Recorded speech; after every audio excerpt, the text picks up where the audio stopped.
नमस्ते। ये तो हम सब जानते हैं कि भारत एक बहुत बड़ा देश है, पर क्या ये पूरा देश सिर्फ दिल्ली से चलता है?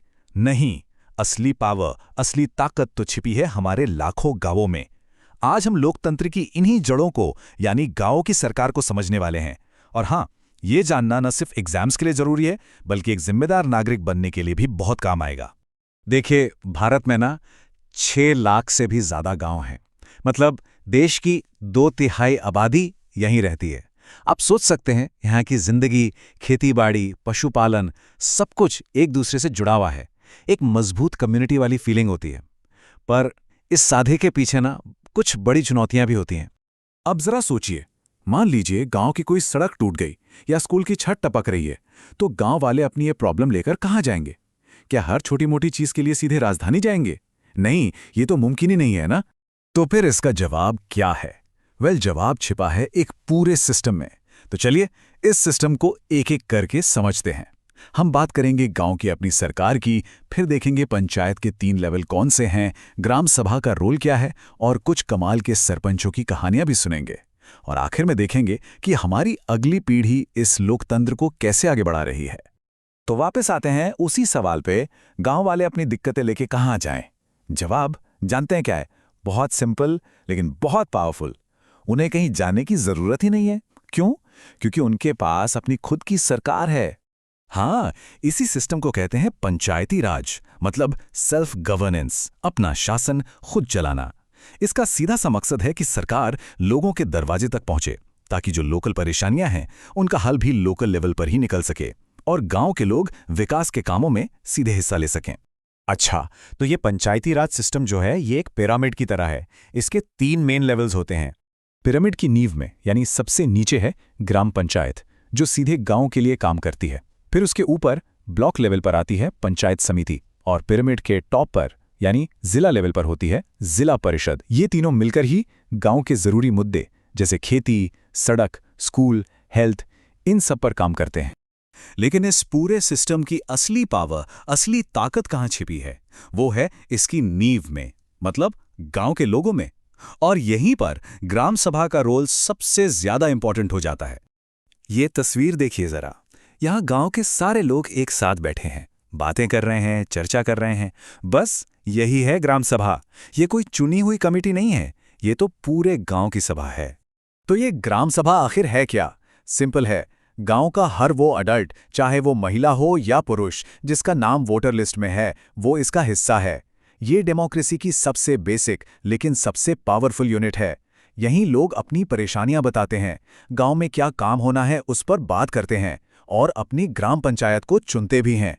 और एक बात याद रखिएगा, ये सभा इतनी पावरफुल है कि अगर पंचायत ठीक से काम ना करे तो यही ग्राम सभा उसे रोक भी सकती है।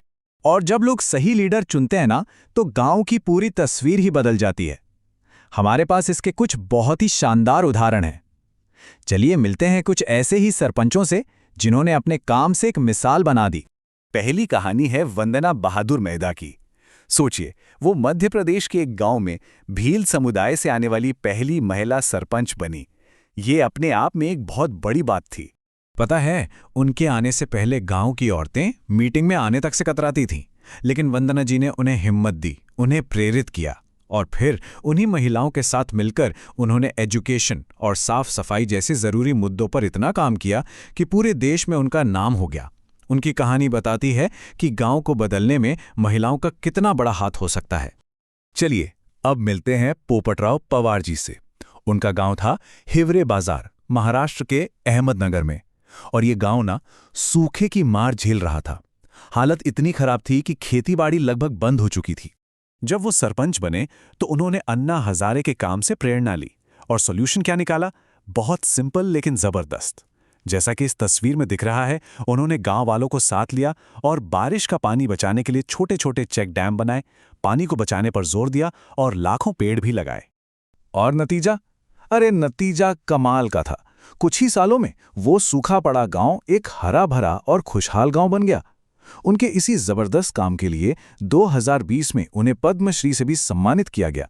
ये कहानी हमें सिखाती है कि अगर इरादा पक्का हो और सब मिलकर काम करें तो बड़ी से बड़ी मुश्किल का भी हल निकल सकता है। तो ये तो हुई आज के लीडर्स की बात। पर क्या इस डेमोक्रेसी में बच्चों का भी कोई रोल है? जी हाँ, बिल्कुल है, और ये बड़ा मजेदार कॉन्सेप्ट है। कई राज्यों में ना एक नई चीज शुरू हुई है, बाल पंचायत या बच्चों की सभा। ये एक ऐसा प्लेटफॉर्म है जहां बच्चे अपनी बात, अपनी परेशानियां, अपने आइडियाज रखते हैं और गांव के बड़े लोग उनकी बातों को ध्यान से सुनते हैं और उस पर एक्शन भी लेते हैं। और इन बाल पंचायतों का असर भी बहुत जबरदस्त हुआ है। सोचिए, महाराष्ट्र में बच्चों ने बाल मजदूरी और बाल विवाह के खिलाफ आवाज उठाई, राजस्थान में अपने पढ़ने के हक के लिए लड़े, और सिक्किम में तो बच्चों की वजह से स्कूलों में बेहतर किचन बने ताकि उन्हें अच्छा मिड डे मील मिल सके। यही तो है हमारे लोकतंत्र का भविष्य। महात्मा गांधी ने एक बहुत सही बात कही थी, असली भारत गांवों में बसता है। और आज की हमारी बातचीत से ये बिल्कुल साफ हो जाता है कि जब हम अपने गांवों को मजबूत बनाते हैं ना, जब उन्हें अपने फैसले खुद लेने की ताकत देते हैं, तो हम असल में पूरे देश को मजबूत कर रहे होते हैं। तो इस पूरी बातचीत के बाद एक सवाल है सोचने के लिए। हमने वंदना मेहता की हिम्मत देखी, पोपटराव पवार का विजन देखा। इन कहानियों से हमें क्या सीखने को मिलता है? सोचिए कि एक आइडियल सरपंच में क्या क्वालिटीज होनी चाहिए? लीडरशिप, ईमानदारी, दूर की सोच या कुछ और? इस पर सोचेगा जरूर।